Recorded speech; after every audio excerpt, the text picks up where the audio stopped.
نحمده ونصلي على رسوله الكريم اما بعد فاعوذ بالله من الشيطان الرجيم بسم الله الرحمن الرحيم رب اشرح لي صدري ويسر لي امري واحلل عقدة من لساني يفقهوا قولي۔ السلام علیکم ورحمۃ اللہ وبرکاتہ۔ ناظرین، پروگرام دعا کیجیے کے ساتھ آپ کی خدمت میں حاضر ہیں۔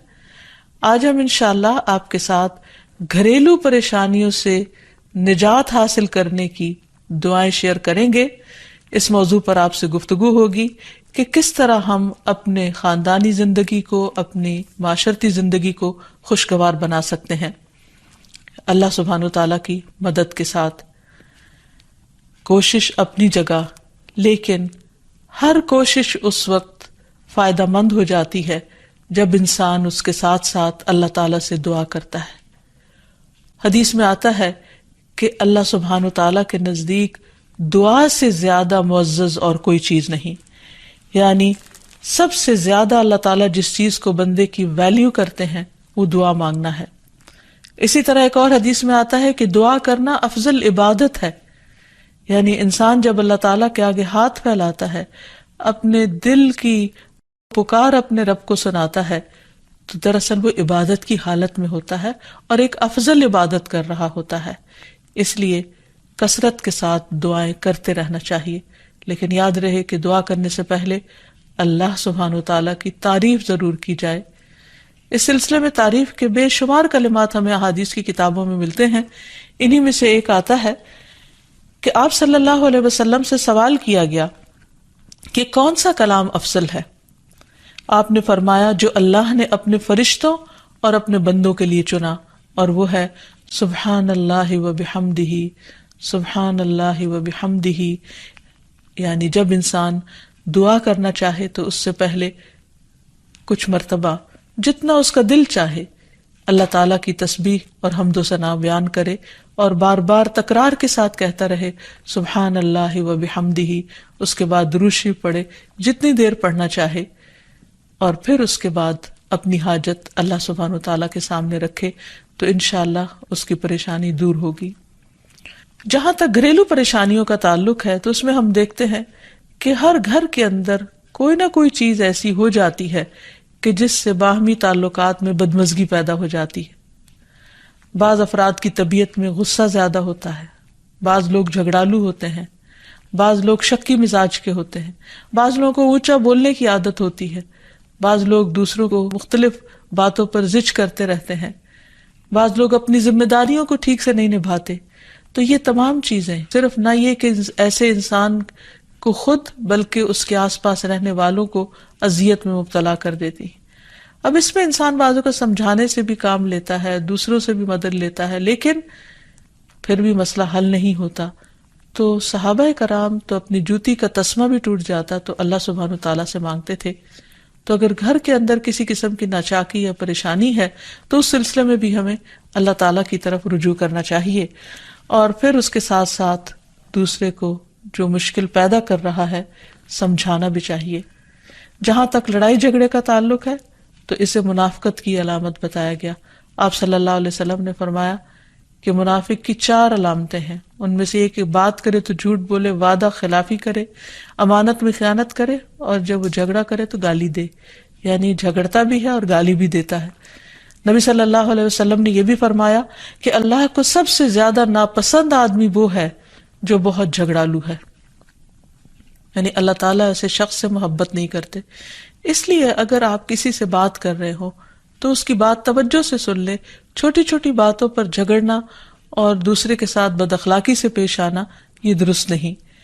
پھر اسی طرح مومن جو ہے وہ کبھی بد اخلاق نہیں ہوتا، اور بد اخلاقی پھر منافقت کی علامت ہے۔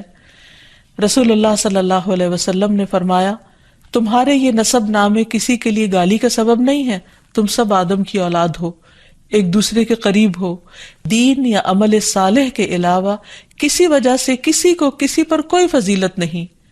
آدمی کے برا ہونے کے لیے یہی کافی ہے کہ وہ فحش گو ہو، بد کلام ہو، بخیل ہو اور بزدل ہو۔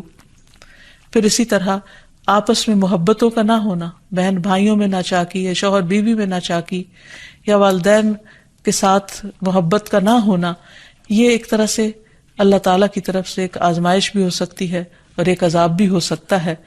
مومن تو محبت کرنے والا ہوتا ہے، اور اس شخص میں کوئی خیر نہیں جو محبت کرتا نہیں اور لوگ اس سے محبت نہیں کرتے، اور لوگوں میں سب سے زیادہ بہترین انسان وہ ہے جو لوگوں کے لیے فائدہ مند ہوتا ہے۔ تو اس لیے بہت ضروری ہے کہ خاندان کے اندر باہم محبت پائی جائے۔ گھریلو زندگی خوبصورت ہو جاتی ہے اگر آپس میں ایک دوسرے سے پیار، محبت اور ہمدردی کے جذبات پائے جاتے ہیں۔ پھر اسی طرح بعض اوقات گھریلو زندگی میں بدگمانیاں بہت تکلیف دیتی ہیں، یا گھر کے کچھ افراد سنی سنائی باتوں پر یقین کرتے ہوئے دوسروں کے خلاف بدگمانی پال لیتے ہیں، تو اس سے بھی پرہیز کرنے کی ضرورت ہے۔ اسی طرح گھریلو پریشانیوں میں گھر کا تنگ ہونا بھی ایک عذاب کی شکل ہے۔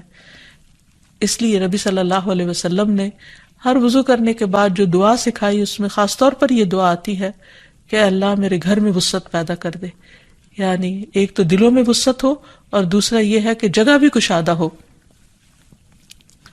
رسول اللہ صلی اللہ علیہ وسلم نے فرمایا 3 چیزیں بدبختی میں سے ہیں۔ عورت جب تو اسے دیکھے تو وہ تجھ کو بری لگے اور وہ تجھ پر اپنی زبان چلائے، اور اگر تو اس سے غائب ہو تو وہ اپنے نفس کی اور تیرے مال کی حفاظت نہ کرے۔ دوسرے، مریل سواری کہ اگر تو اسے مارے اور چلائے تو تجھ کو تھکا دے، اور اگر اسے چھوڑ دے تو تجھے جلد تیرے ساتھیوں تک نہ پہنچائے، اور ایسا گھر جو تنگ اور کم سہولتوں والا ہو۔ تو اس لیے اگر انسان ایسی کسی تکلیف میں مبتلا ہے تو اس کا حل بھی یہی ہے کہ کوشش کے ساتھ ساتھ انسان دعا کرے۔ اسی طرح خرچ میں کمی، وسائل میں کمی، مال میں کمی، یہ تمام چیزیں بھی عموماً گھروں کے اندر جھگڑے پیدا کر دیتی ہیں۔ کھانے پینے کی قلت، بنیادی ضروریات کا پورا نہ ہونا، تو ایسی صورت میں بھی انسان اللہ تعالیٰ کی طرف رجوع کرے، اور اس کے لیے ساتھ ہی کوشش بھی ضروری ہے۔ کوشش میں سب سے پہلے تو یہ کہ انسان لڑائی جھگڑا چھوڑے، صبر و ضبط کی عادت ڈالے، برداشت اور تحمل کی عادت اپنے اندر پیدا کرے، اپنے اخلاق کو بہتر بنائے۔ ایک حدیث کے مطابق اللہ سبحانہ و تعالیٰ جب کسی گھرانے پر خیر و برکت نازل فرمانا چاہتے ہیں تو اس گھر والوں کے اندر نرمی پیدا کر دیتے ہیں۔ اور ایک اور حدیث میں یہ بھی آتا ہے کہ جو نرمی سے محروم کر دیا گیا وہ ہر خیر و بلائی سے محروم کر دیا گیا۔ تو اس لیے گھر کے ہر فرد کو اپنے اپنے رویے پر غور کرتے ہوئے اپنے اخلاق کی اصلاح کرنے کی ضرورت ہے، اور دوسروں سے توقعات زیادہ رکھنے کی بجائے اپنا طرز عمل اچھا کرنے کی ضرورت ہے۔ اور گھر والوں کے ساتھ بہترین ہونا نبی صلی اللہ علیہ وسلم کی سنت ہے۔ آپ نے فرمایا تم میں سے بہتر وہ ہے جو اپنے گھر والوں کے لیے بہتر ہو، اور میں تم سب کی نسبت اپنے گھر والوں کے حق میں اچھا ہوں۔ یعنی آپ نے اپنی مثال دی کہ میں سب سے اچھا سلوک اپنے گھر والوں سے کرتا ہوں، تو تمہیں بھی اگر اچھا بننا ہے تو ایسا ہی کرنا ہوگا۔ پھر اسی طرح گھر والوں کو زیادہ سے زیادہ فائدہ پہنچانا۔ حسن بصری سے مروی ہے کہ اللہ تعالیٰ کے نزدیک پسندیدہ بندے وہ ہیں جو اپنے اہل و عیال کو سب سے زیادہ نفع دینے والے ہیں۔ پھر اسی طرح پیار و محبت سے رہنا۔ اگر لڑائی جھگڑا ہو بھی جائے یا کوئی غلط فہمی پیدا بھی ہو جائے تو اس وقت خاموشی اختیار کر لینا، مناسب وقت کا انتظار کر کے اس غلط فہمی کو دور کرنا ضروری ہے۔ پھر اسی طرح اللہ سبحانہ وتعالیٰ نے گھریلو زندگی کو خوشگوار بنانے کے لیے جو بہترین ہدایت ہمیں قرآن مجید میں دی ہے وہ ہے عفو درگزر سے کام لینا۔ اللہ تعالیٰ فرماتے ہیں یا ایھا الذین آمنوا ان من ازواجکم واولادکم عدوا لکم فاحذروہم وَإِن تَعْفُوا وَتَصْفَحُوا وَتَغْفِرُوا فَإِنَّ اللَّهَ غَفُورٌ رَّحِيمٌ إِنَّمَا أَمْوَالُكُمْ وَأَوْلَادُكُمْ فِتْنَةٌ وَاللَّهُ عِندَهُ أَجْرٌ عَظِيمٌ۔ اے لوگو جو ایمان لائے ہو، بے شک تمہاری بیویوں اور تمہارے بچوں میں سے بعض تمہارے دشمن ہیں، سو ان سے ہوشیار رہو، اور اگر تم معاف کرو اور درگزر کرو اور بخش دو تو بے شک اللہ بے حد بخشنے والا نہایت رحم فرمانے والا ہے۔ تمہارے مال اور تمہاری اولاد تو محض ایک آزمائش ہے، اور جو اللہ ہے اسی کے پاس بہت بڑا اجر ہے۔ یعنی انسان کو بعض اوقات اپنی ہی بیوی یا بیوی کو اپنے ہی شوہر سے، اور بعض اوقات اپنے ہی بچوں سے یا اپنے ہی والدین سے دشمنی کا اندیشہ ہو سکتا ہے، اور وہ ایک دوسرے کے لیے مصیبت اور بلا ہو سکتے ہیں، لیکن ایسی صورت میں بھی انسان کا گزارا نہیں ہو سکتا جب تک ایک دوسرے کو معاف نہ کرے۔ زندگی کی گاڑی نہیں چل سکتی جب تک انسان دوسروں کے قصور اور غلطیاں ان سے درگزر نہ کرے، کیونکہ ہر انسان کبھی غصے کی وجہ سے، کبھی جہالت کی وجہ سے، کبھی جلد بازی کی وجہ سے، کبھی لوگوں کے اکسانے پر اپنے پیاروں کے ساتھ زیادتیاں کر جاتا ہے۔ تو ایسی صورت میں انسان اگر چاہتا ہے کہ اس کی زندگی خوشگوار ہو تو اسے معاف کرتے رہنا چاہیے۔ نبی صلی اللہ علیہ وسلم کے اخلاق کے بارے میں جب پوچھا گیا تو حضرت عائشہ کہتی ہیں کہ آپ طعن و تشنیع کرنے والے نہ تھے، یعنی طعنے نہیں دیتے تھے، یعنی اگر کسی سے غلطی ہو جاتی تو اسے بار بار یاد نہیں کراتے تھے، فحش کام نہیں کرتے تھے، بازاروں میں چیخنے والے اور برائی کا بدلہ برائی سے دینے والے نہ تھے، بلکہ معاف کرنے والے اور درگزر کرنے والے تھے۔ اور حقیقت یہ ہے کہ جو جس کے جتنا قریب ہوتا ہے، جیسے گھر والے ہیں، اس کی غلطیاں اور اس کی کمزوریاں زیادہ سامنے آتی ہیں، اور پھر وہ ریپیٹڈلی سامنے آتی ہیں، بار بار سامنے آتی ہیں، تو ایسی صورت میں معاف کرنا بھی مشکل لگتا ہے، لیکن پھر بھی معاف کیے بغیر گزارا نہیں۔ پھر اسی طرح یہ ہے کہ انسان اگر ہمیشہ دوسروں کا حق ادا کرنے کی فکر کرے تو اس سے بھی بہت سے جھگڑے ختم ہو جاتے ہیں۔ شوہر اگر بیوی کو حق دینے والا ہو، بیوی خوشی سے شوہر کا حق دینے والی ہو، بہن بھائی ایک دوسرے کے اوپر قربانی کرنے والے ہوں، ایثار کرنے والے ہوں، تو ایسی صورت میں گھر کا ماحول بہت خوشگوار ہو سکتا ہے۔ عورت کے بارے میں فرمایا نبی صلی اللہ علیہ وسلم نے کہ عورت اس وقت تک ایمان کی حلاوت نہیں پا سکتی جب تک کہ وہ اپنے شوہر کا حق ادا نہیں کرتی۔ اسی طرح شوہر کے لیے نبی صلی اللہ علیہ وسلم کا یہ اسوہ حسنہ بہترین ہے کہ آپ صلی اللہ علیہ وسلم اپنے گھر ہوتے ہوئے اپنے گھر والوں کے کام کاج میں ہاتھ بٹایا کرتے تھے، ان کی خدمت کیا کرتے تھے۔ جب نماز کا وقت ہوتا تو فوراً نماز کے لیے تشریف لے جاتے۔ آپ اپنے چھوٹے چھوٹے کام خود کر لیا کرتے تھے۔ یعنی اس سے بھی یہ پتہ چلتا ہے کہ خوشگوار گھریلو تعلقات میں دوسرے پر بوجھ نہ بننا ایک بہت اہم نقطہ ہے، کیونکہ اگر ہر انسان اپنی ذمہ داری خود لے لے تو دوسروں کے لیے وہ خوشگوار ہو جاتا ہے۔ پھر اسی طرح گھر والوں کو اگر کوئی غم، تکلیف یا پریشانی ہو تو اس موقع پر اپنے اختلافات کو بھول کر ان کی مدد کرنا، ان کی کیئر کرنا اور ان کی دلجوئی کرنا، یہ بھی بہت ضروری ہے۔ اور حد الوسع گھر کا ماحول خوشگوار رکھنا چاہیے، ایک دوسرے کا احساس کرتے ہوئے اور ایک دوسرے کے کاموں میں عیب نہ نکالتے ہوئے اور ایک دوسرے کو اپریشیٹ کرتے ہوئے، ایک دوسرے کی اچھی خوبیوں کو اور اچھی باتوں کی تعریف کرتے ہوئے، اور اسی طرح بعض اوقات اپنی خواہشات کو پیچھے کرتے ہوئے، کیونکہ اگر ہر انسان یہ چاہے کہ زندگی اس کے مطابق، کیونکہ اگر ہر انسان یہ چاہتا ہو کہ ہر کام گھر میں اس کی مرضی کے مطابق ہو تو یہ ممکن نہیں۔ بہت سے گھروں میں ساس بہو کا جھگڑا کس بنا پر ہوتا ہے، یا آپس میں قریبی رشتوں کا جھگڑا اور فتنہ فساد کس وجہ سے ہوتا ہے؟ کیونکہ ہر شخص یہ چاہتا ہے کہ گھر کا نظام اس کی مرضی کے مطابق ہو، حالانکہ ایسا ہونا ممکن نہیں۔ تو اس لیے ہر انسان کو اپنی رائے بھی دینی چاہیے، لیکن دوسروں کی رائے کا بھی احترام کرنا چاہیے۔ اپنی ضرورت بھی پوری کرنی چاہیے، لیکن اس کے ساتھ ساتھ دوسروں کی ضروریات کا بھی خیال کرنا چاہیے۔ پھر اسی طرح بہت سے معاملات میں قناعت اختیار کرنی چاہیے، کیونکہ یہ زندگی بذات خود ایک امتحان ہے، اور اصل عیش و عشرت کی جگہ جنت ہے، دنیا نہیں، یا دنیا کا گھر نہیں۔ تو اس لیے ضروری ہے کہ مشکل حالات میں انسان اپنے عزیزوں کا، پیاروں کا، گھر والوں کا ساتھ دے، ان کی مدد کرے۔ مثلا شوہر کے اگر معاشی حالات تنگ ہیں تو بیوی ناجائز مطالبات نہ کرے، اسی طرح اگر بیوی بیمار ہے تو شوہر اس سے بہت زیادہ گھر کے کام کا مطالبہ نہ کرے۔ تو ایک دوسرے کے حالات کی رعایت کرتے ہوئے اگر انسان ایک دوسرے سے توقعات رکھے تو اس سے بھی حالات بہت خوشگوار ہو سکتے ہیں۔ اور پھر یہ کہ ہمیشہ دوسروں کی چھوٹی چھوٹی ایفرٹ پر ان کے لیے شکر گزاری کے جذبات ہونے چاہیے۔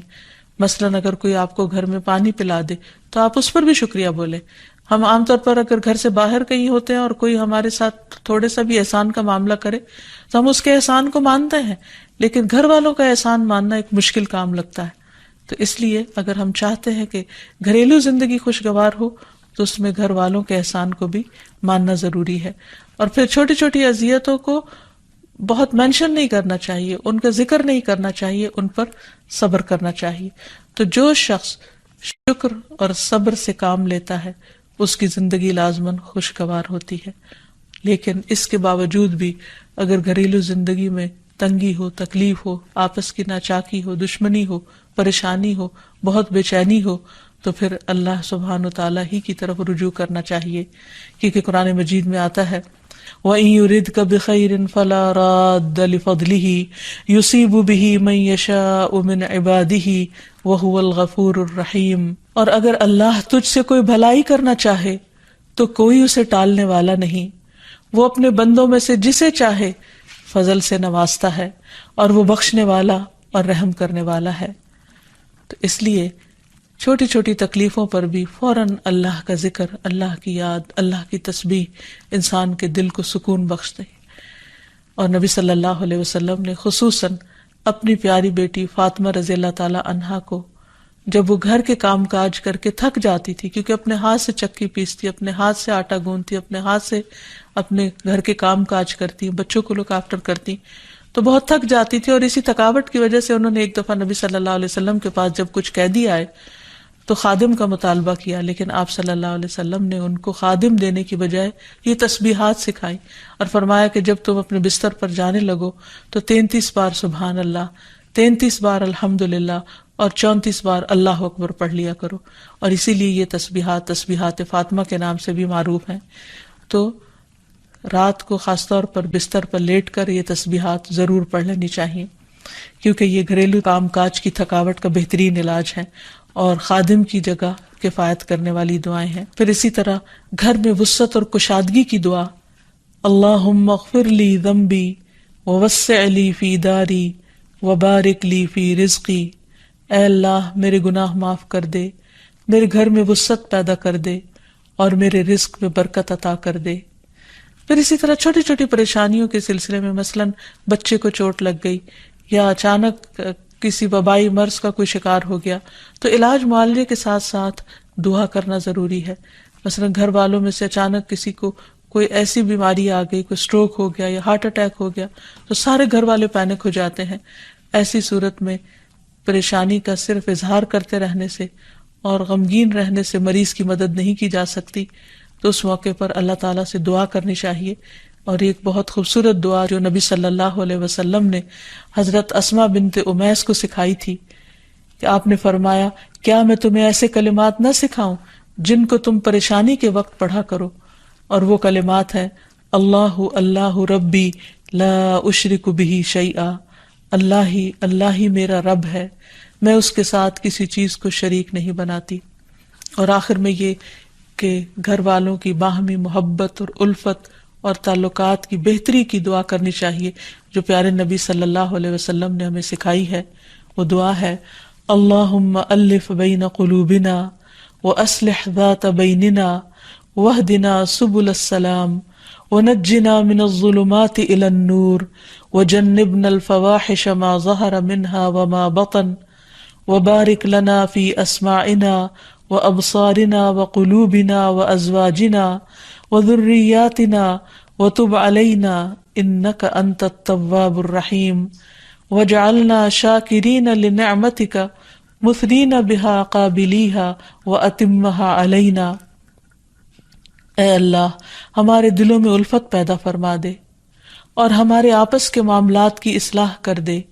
ہمیں سلامتی کے راستوں کی رہنمائی فرما اور ہمیں اندھیروں سے نجات دے کر نور کی طرف لے آ اور ہمیں تمام ظاہری اور چھپی بدکاریوں سے محفوظ رکھ. ہمارے کانوں اور ہماری آنکھوں اور ہمارے دلوں اور ہماری گھر والیوں اور ہمارے بچوں میں برکتیں عطا فرما. ہماری توبہ قبول فرما. بلا شبہ تو بہت زیادہ توبہ قبول کرنے والا اور رحمت کرنے والا ہے. ہمیں اپنی نعمتوں کا شکر ادا کرنے والا بنا اور ان کی تعریف کرنے والا اور ان کو قبول کرنے والا بنا دے. ان نعمتوں کو ہم پر کامل فرما دے، یعنی ان نعمتوں کو ہم پر تمام کر دے. تو کس قدر جامع اور خوبصورت دعا ہے جو نبی صلی اللہ علیہ وسلم نے ہمیں سکھائی. گھریلو زندگی کو خوشگوار بنانے کے لیے ان دعاؤں کو پڑھتے رہنا چاہیے، یاد کر لینا چاہیے، قبولیت کے مواقع پر پڑھنا چاہیے. اگر زبانی یاد نہ بھی ہو تو دیکھ کر پڑھ لینا چاہیے، اور اگر ان کا ترجمہ نہ آتا ہو تو اردو میں پڑھنے میں بھی کوئی حرج نہیں. لیکن اللہ تعالیٰ سے مانگتے رہیے، کیونکہ ساری مشکلات کا حل صرف اسی کے پاس ہے. وآخر دعوانا ان الحمد للہ رب العالمین. السلام علیکم ورحمۃ اللہ وبرکاتہ.